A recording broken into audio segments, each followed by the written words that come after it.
evening, ladies and gentlemen, and thank you for coming to my recital, the 30th that I've given at UNL. This is the first recital, however, in which I will be doing lots of talking, and it's also the first recital dedicated to the works of one composer. So I hope you enjoy this little view into the world of Paul Hindemith. We're going to start with his canonic sonatina for two flutes. And I thought I would walk you through this, the canonic aspect, what a canon is, and how it works out in this piece. I'd like to welcome Nicaulis Alliey, my doctoral teaching assistant, who will help me with this. A canon is a round, simply, and you already know many of them. Row, row, row your boat, White Coral Bells, Frere Jacques. Those are canons at the unison, meaning that when the second voice starts, after a certain number of beats, it is singing exactly the same pitches. But you can have canons at the perfect fifth above, at the third above, at the seventh above, etc. Bach wrote many canons, and he did it really well. Telemann wrote 6 canonic sonatas for 2 flutes, so it's not a big stretch for Hindemith to try his hand at writing a canonic sonata. The first movement is a strict canon at the third higher after 6 beats. Normally when you describe a canon, you describe the number of beats after which the next voice starts and at the interval. So we're going to prove to you that this first movement is indeed a canon by playing the 2 voices simultaneously. So they're going to be a third apart, and this will give you a taste of the first movement. We're going to tune first.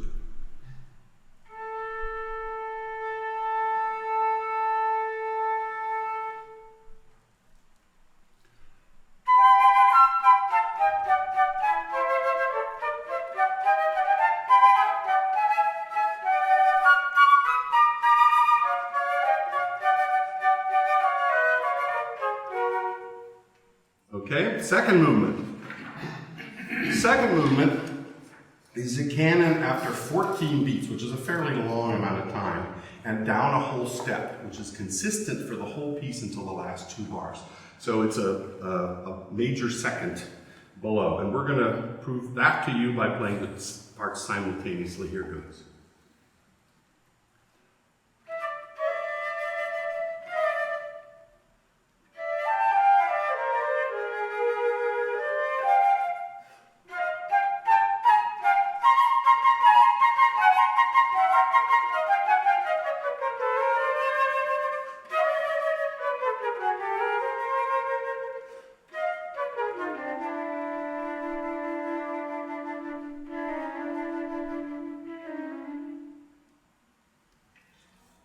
The third movement is the most complex. In the first section, we're at the canon at the 5th below, after, let's see what it is, sorry. Canon at the 5th below after 6 beats. Here goes.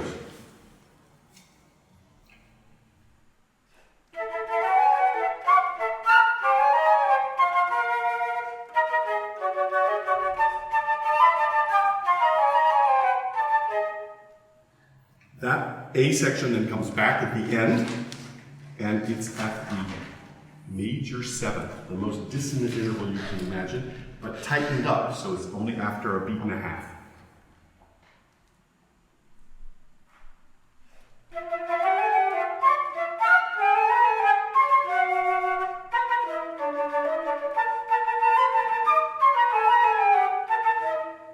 It won't sound like that in real life, I promise. The middle section is a slower section, and it is a canon after 1 beat, and then after 2/3 of a beat, and then after 1/3 of a beat. Okay, that's a little harder to demonstrate, and it may escape you completely, but trust me, Hindemith is well crafted, and it's really interesting and rewarding to study. Okay, now we're going to play all 3 movements without pause.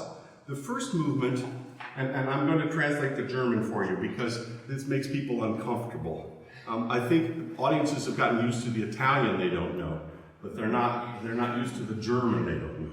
So munter really is cheerful, and it translates almost directly to allegro, which also means cheerful. Capriccio means that he gets to change the style of the music rapidly. A caprice is something that changes mood very quickly. And he says langsame Achtel, which means slow 8 notes. And the last movement needs no explanation. We're back to Italian. Presto meaning fast.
I'm not going to talk much about the Hindemith 8 pieces, or Achtstücke, that you will be hearing, except to say that they're very short and very intense and very different.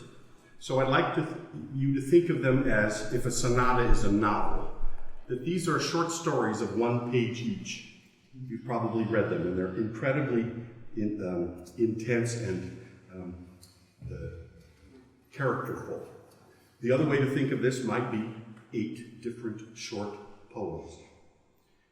These are not, for me, these are not light, easy pieces. These are extremely well crafted and very intense and very different from each other. And some of them are slightly unsettling, and for me, border on almost madness. So I'd like for you to think of the gentle aspects of these pieces and the nightmarish aspects of these pieces. For me, this is the most expressionistic Hindemith that I have encountered. I haven't played all that there is. Most of it has a very neoclassic sort of defined balance and order and construction to it. And these pieces don't seem to have that kind of balance, which makes them exciting and slightly dangerous to play.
And now the sonata. I'm going to do this in a non-traditional way. I'm going to talk about the first movement and illustrate some things, and then play the first movement. And then do the same thing for the second movement and the third movement. The reason I thought back and forth of what I should do, I think it's too much for you to hold all that information and remember everything. So I think it'll be more effective, especially if you don't know this piece already, to be able to follow the things that I think are important. I want to talk about a whole bunch of things, but I'm going to try to be short and very succinct. First of all, Hindemith is known for a term called Gebrauchsmusik, music for use. And he wrote, because of that, he wrote sonatas for almost every single instrument to play. Violin sonatas, viola sonatas, organ, piano, they already have literature. But he wrote trumpet sonatas and alt horn sonatas that saxophonists play. French horn, English horn, oboe, clarinet. Practically everybody gets a sonata, which is terrific. And my personal opinion is that the flute sonata is one of the very best. I hope I can convince you tonight. The second thing I'd like to talk about is neoclassicism, which is a word that describes many composers of the 20th century. And what that means is that these composers use a harmonic and a melodic language which is new, which is immediately identifiable as 20th century, could not be confused with Mozart or Haydn or Beethoven. But they take some of the structures of the classical period and breathe new life into them. If you call a piece in the 20th century a sonata, you have already brought a huge amount of baggage to the piece, instead of calling it Mist in the Morning or Saturday Night. So this sonata follows the traditional 3-movement plan: fast movement, slow movement, fast movement again. And that's absolutely nothing new, and that's what you should expect, and that's what Hindemith delivers. Part of his neoclassicism is that he's actually very tonal, and he has tonal centers, and he thinks they're very important, but they're not established in the way that traditional tonal centers in classical music in the classical period, or maybe even the Romantic period, are established. So sometimes people are not used to hearing that, but I think you'll agree at the end of this lecture recital, I hope, that this music, the Hindemith sonata, is very tonal. And it starts in B flat, and it goes to a half step above to B natural for the middle movement, which is very interesting, and then returns to the home key of B flat for the end. And that provides an emotional satisfaction to get back to the same key. That's called being tonally closed. The third thing I'd like to mention is the idea of rhetoric. This is not a new idea for me, or even in the 20th century. Back in the medieval period, they postulated links between language and music. And I think if you think of one of the rhetorical devices for speech making of varied repetition, you really can understand what Hindemith is all about. There are so many instances where he says one thing and then he varies it and then he varies it again. And the most famous example of that in the English language, at least for Americans, is the Gettysburg Address. Of the people, by the people, for the people. And he uses a small number of words and says it so forcefully that he could have used a whole paragraph and it wouldn't have been as good. And so when you hear a motive that's used, and then you can recognize the motive, but it's different, and then again, that sort of intensity unifies the piece and provides this rhetorical delivery of a musical idea. So I want you to listen for that as much as possible. Okay, now I'm going to talk about, in general, what sonata form is, for those of you who may need a little review. Okay, please bear with me if you already know this. A sonata form is fundamentally a tonal war between two themes. In this case, and in most cases in, say, Mozart or Beethoven, the two themes also have different characters. And in this case, in the first movement, the two characters even have different tempos, so it's really easy to figure out where the second theme is. The first theme is always in the main key, and the second theme is in a different key. And that's all I'm going to tell you. And then there's a development section, which pieces of one of the themes or the other or both are sort of developed, they're worked out, they're played with. And then there's a return to the home key and usually to the home theme, and that's the case in this sonata. And then you have a repetition of the second theme, but somehow not so different tonally, more integrated. Now in this case, the tonal center is not going to be exactly B flat, but I think you can feel that there's some sort of rapprochement between the two themes. And then there's a coda at the end, and the coda is based on the principal theme, which should be easy to hear. We're going to walk you through now some of these major themes and things that Hindemith does that you can notice.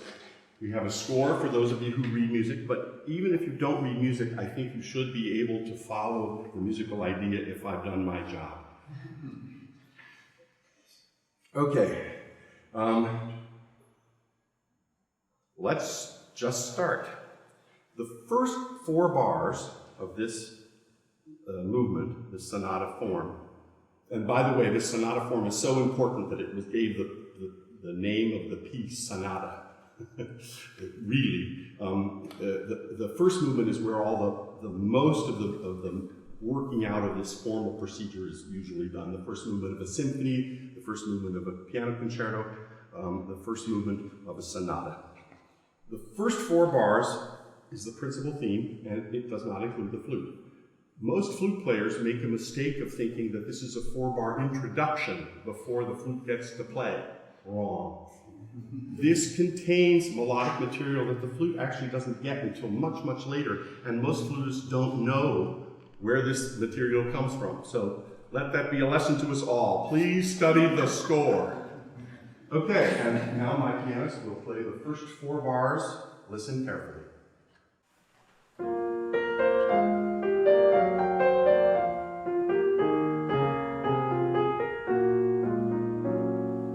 Okay, and what you'll notice is the bass descends from a B flat in 4 bars all the way down to a B flat. This piece is in B flat. Okay, the second theme starts at letter 3.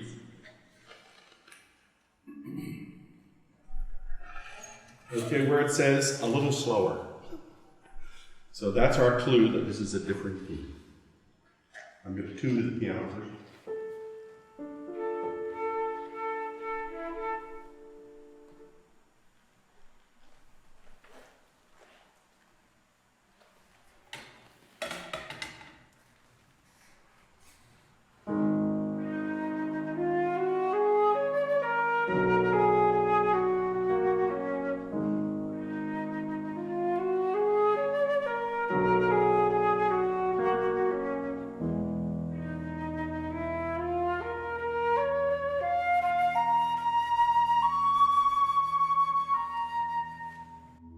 And I think you can hear the rhetoric there. The first little hill, the second little hill is a repetition, and the third hill is the difference. Okay, now the development starts at letter 4. We're going to play a little piece of it, but what you should be able to do is recognize when I come in there on that G sharp that this is the opening material, but the rhythms are changed. And this is the playing with the material that we talked about as development.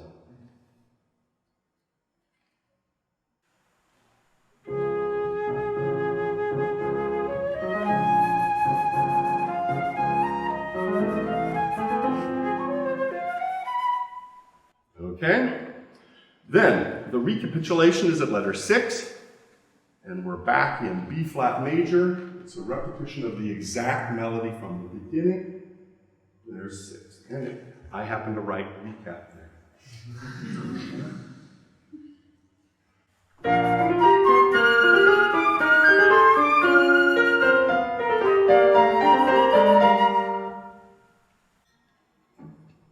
Then, the coda starts after the next second theme. So this would have been this is what's called the recapitulation, the first theme, and then the second theme, and now the coda, which is based on the 3rd bar, or the 4th bar of the main theme of the piano play. And we do it twice. And this is another rhetorical device. The piano gets it alone, and then I get the same exact material, and it should mean more. This is the coda based on the primary theme.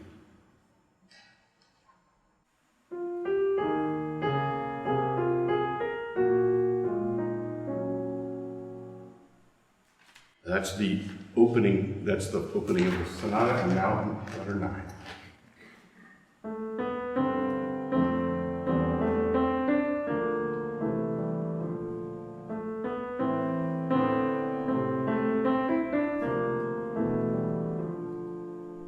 I think you can hear that very clearly. And at 9, he says a little slower still.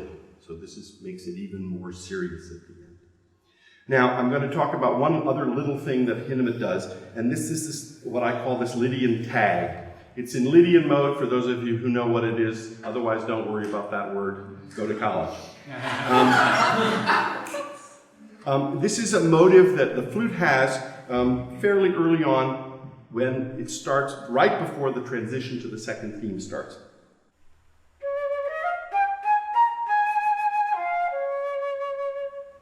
Now, what's important about this is this little tag happens at very strategic places in this movement. So the first place that I want to really show you is right before the development starts, right before 4. A little farther down there where it says wieder lebhaft, that means a tempo.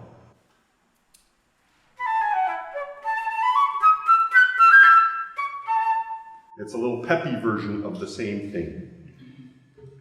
And then we're going to do the very end of the piece, which signals the end of the piece.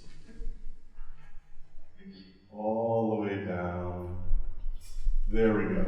So if you look at the last 4 bars, we've been slow, in fact the slowest of the movement, and the flute has da da dum dum dum dum dee da dum, and then it says a tempo. So the tempo primo, it's the fast version. We'll do that. I'll give you the down.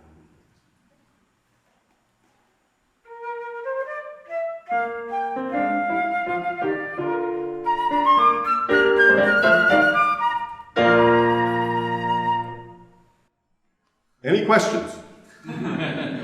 Okay, here comes the first movement.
And now we'll talk about the second movement, which is a kind of a sonata form again.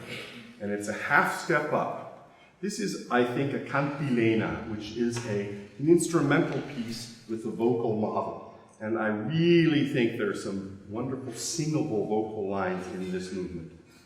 The first theme has a rhythmic, what I call a ticking clock underneath it. Let's listen to this ticking clock in the piano.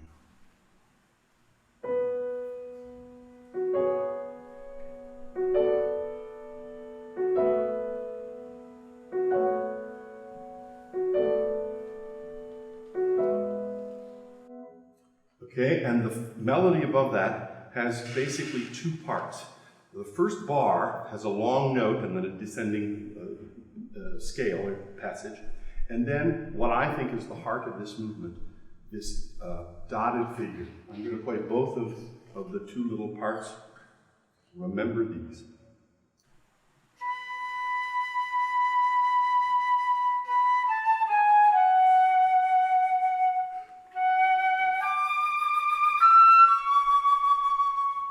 And that motive then is repeated. And that's the third time. Okay, the second theme is in F sharp, and it's where it says ruhig before a line, which means calm. There it is. Okay.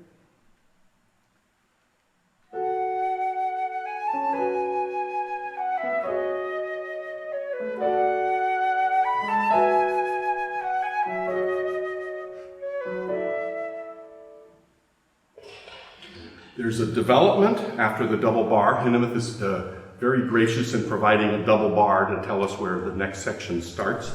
And that's very soon after, right here. We're going to show you how this development comes from this single motive in bar 2. Okay, 4 bars, right? Here we go.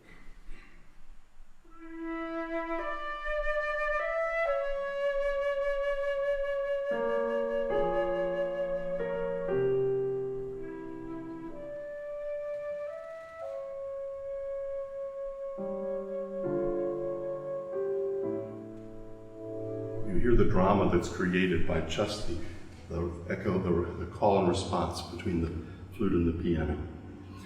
This development is fairly short, and then the recapitulation of the principal theme comes at letter 12. We'll play 2 bars, right?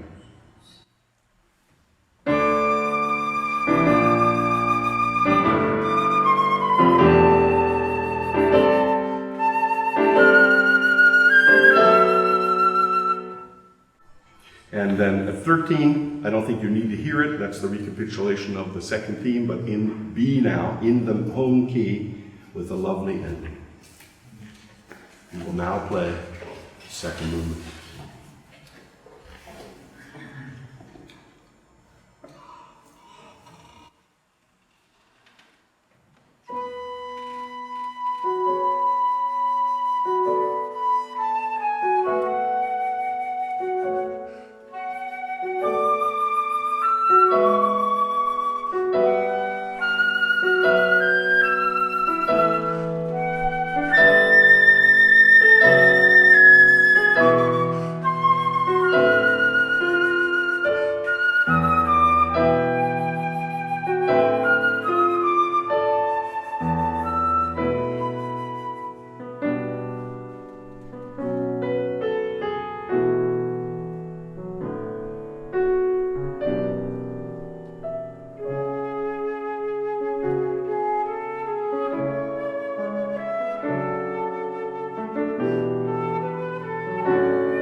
Okay, the third movement is interesting in that it is basically in two parts.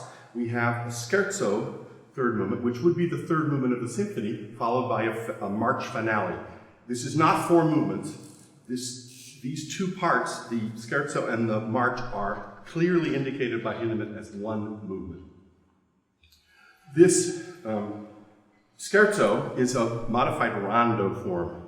And a rondo form just means that there's a principal idea A, and then a contrasting idea B, and then A again, and then a contrasting idea C, and then guess what? A again. So most rondos are A, B, A, C, A, or that's a 5-part rondo, or it keeps going and it's a 7-part rondo. In this case, what he's done is added the B again. So it's A, B, A, C, A, B. Which is, I think, pretty interesting. We're going to play the beginning, and you can hear how this theme works. Yep. Okay.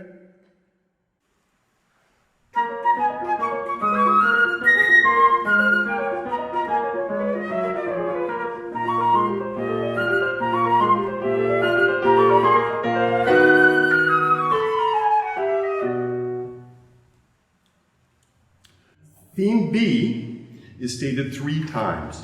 The first is in the flute, and I'll play that for you.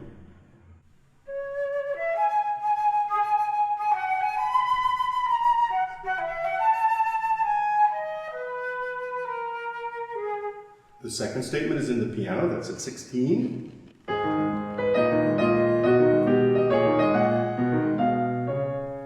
And the third time is at 17. I'm up the octave, exactly what I had before, with a cadential extension. And this extension keeps going until we have a big hold, and then we'll have the A theme again. We're going to do all the way then from 17 to the...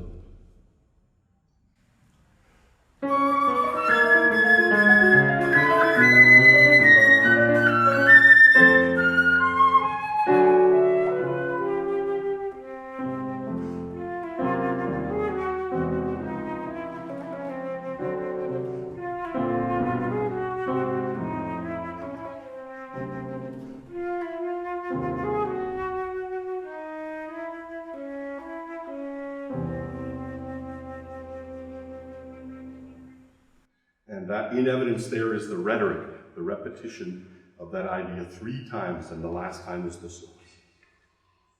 Okay, A you already know, so here comes the C theme.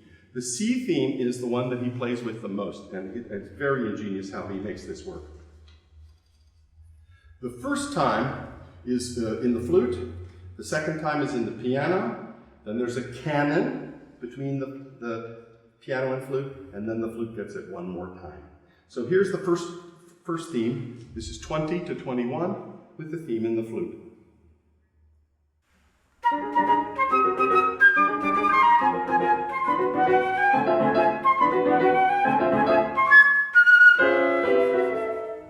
Okay, and this is the piano variation, or the restatement of the theme, 21 to 22. Here we go.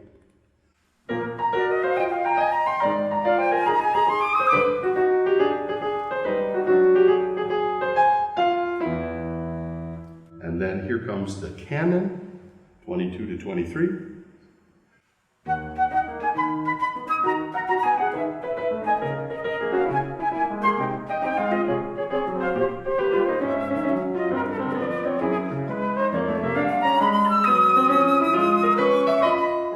And then the fourth statement with the flute, 23 to 24.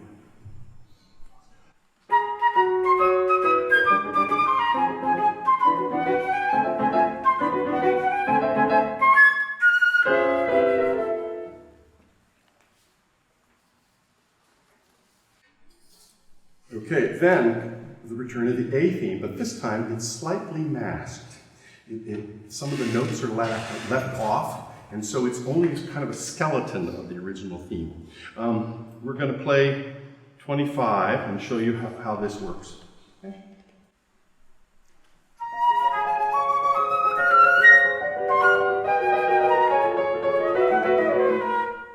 Now, just to prove to you that this really is the same theme, we're going to have the piano play the piano part at 25, and I'm going to play the flute part from the beginning, and you'll see that they will fit perfectly together.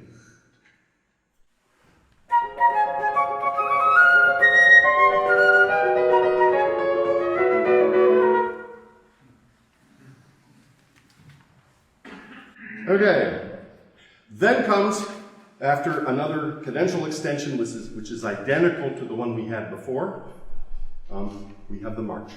And this march has an obbligato piccolo part, sort of like Stars and Stripes Forever. It's played on the flute. But it's, I think you'll identify it immediately as the piccolo obbligato to the march.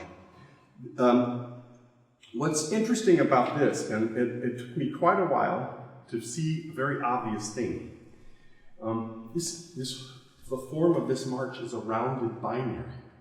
What that means is it's two repeated sections. That's what binary form is. And so the first statement is in the piano, and that's the A section. And then when the obbligato comes in at 28, that's the repeat of the A section. And the harmonies are identical. And each of those sections ends with a cadential material that we're going to be talking about. But so it's a really easy clue to say this section is over, it's either going to be repeated or we're going to go on. Then at 29, or a little bit before 29, there's a sort of contrasting material. That's the B section of the binary form. And then sure enough, there's a little bit of a recap of the A then, so that's why it's rounded. So the first section is A, and then A repeated. Then B, a little bit of A, B, A prime, and that's repeated. And when it's repeated, it's with the obbligato.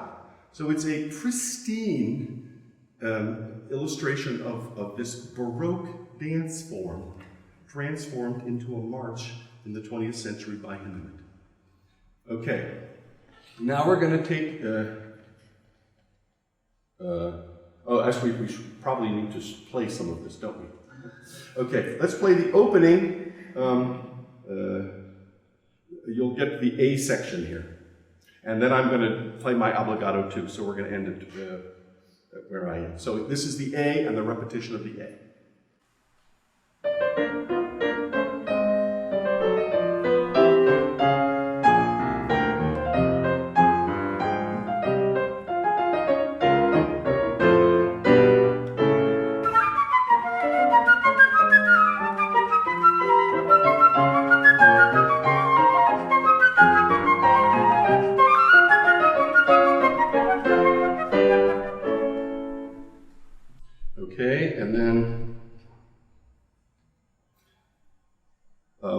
Do now is to prove to you that this is really the repetition. I'm going to play what I played, and she's going to start at the beginning.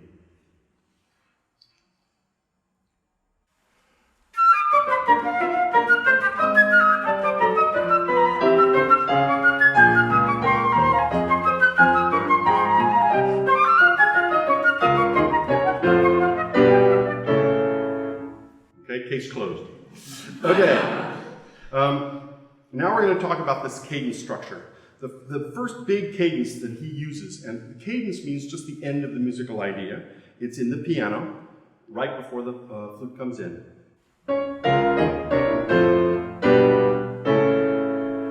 Okay, then it's, I can show you with my obbligato added.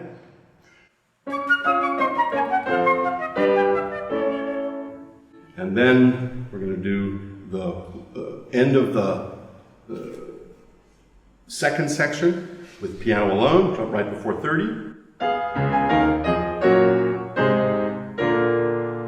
And then we're going to show you, let's see, we're going to show you at the end, at the very end of the piece, he has this cadential section 3 times, this motive. Okay?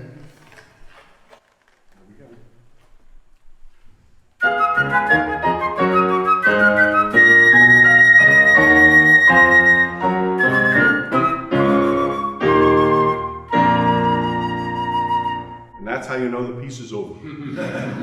Okay, now the third movement of the Hindemith Sonata. Before we play, though, I would very much like to thank my wonderful pianist collaborator, She has played this piece for my students, so I knew she would know how I think it goes. And it was a dream to put this together with her. She has been so conscientious and professional and musical. Please give her a round of applause.